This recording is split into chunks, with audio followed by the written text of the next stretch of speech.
Assalamualaikum warahmatullahi wabarakatuh. Sebelumnya, perkenalkan nama saya Dora Fiza Putri Indriani dengan NIM 23042187. Baiklah, pada video kali ini saya bakal menjelaskan materi yang sudah saya rangkum berdasarkan presentasi dari kelompok pada pertemuan minggu lalu pada mata kuliah Komunikasi dan Advokasi Kebijakan.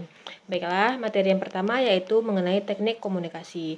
Teknik komunikasi adalah cara atau metode yang digunakan seseorang dalam menyampaikan pesan kepada orang lain agar pesan tersebut dapat dipahami. Nah, jenis-jenis teknik komunikasi yang pertama ada persuasi, yaitu teknik yang bertujuan untuk memengaruhi sikap, pendapat, perilaku seseorang tanpa adanya paksaan. Yang kedua yaitu kampanye, yaitu memanfaatkan berbagai media, yaitu untuk memengaruhi khalayak luas dalam jangka waktu tertentu. Yang ketiga ada publisitas, yaitu upaya penyebaran informasi melalui media massa tanpa biaya langsung dari pihak yang berkepentingan. Dan yang keempat ada lobby, yaitu bentuk komunikasi untuk memengaruhi pihak yang memiliki kekuasaan dalam pengambilan keputusan. Yang kelima ada komunikasi perintah, yaitu proses penyampaian instruksi dari atasan kepada bawahan dalam suatu organisasi. Yang keenam yaitu tekniknya human relation, yaitu menekankan pada hubungan antar manusia dalam lingkungan sosial atau organisasi. Yang ketujuh ada negosiasi, yaitu komunikasi antara dua pihak atau lebih yang memiliki kepentingan berbeda untuk mencapai kesepakatan bersama.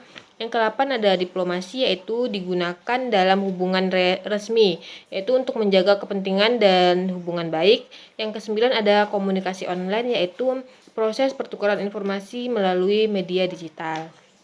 Baiklah, berdasarkan rangkuman yang telah saya catat, dapat saya ambil pertanyaan, yaitu dalam praktik komunikasi kebijakan, bagaimana cara menentukan teknik komunikasi yang paling efektif ketika audiens memiliki latar belakang, kepentingan, dan tingkat pemahaman yang berbeda. Selanjutnya kita masuk ke materi yang kedua, yaitu mengenai proses dan model advokasi.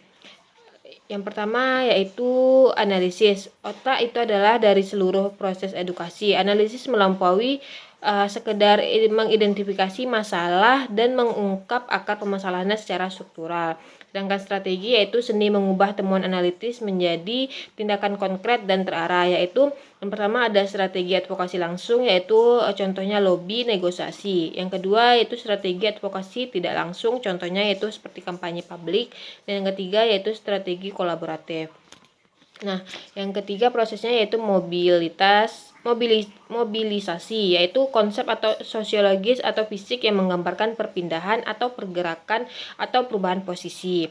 Nah, proses strategis untuk mengatur semua sumber daya termasuk SDM, data, dana, dan jaringan untuk menciptakan tekanan kolektif yang dapat memengaruhi kebijakan publik. Nah, fungsinya yang pertama yaitu menguatkan suara, yang kedua mengurangi risiko, dan yang ketiga efisiensi sumber daya.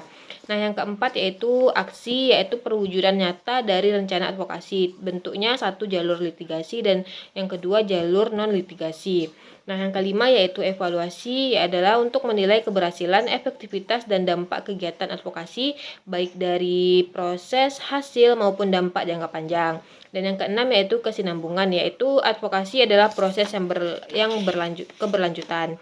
Nah, berdasarkan rangkuman yang telah saya buat, dapat saya ambil pertanyaan, yaitu bagaimana sebuah gerakan advokasi dapat tetap efektif memengaruhi kebijakan publik ketika hasil analisis menunjukkan bahwa aktor-aktor kunci memiliki kekuasaan besar, namun tertutup terhadap tekanan publik, dan strategi apa yang efektif digunakan dalam kondisi tersebut. Mungkin sekian penjelasan materi dari saya. Kurang dan lebihnya saya mohon maaf. Saya akhiri. Wassalamualaikum warahmatullahi wabarakatuh.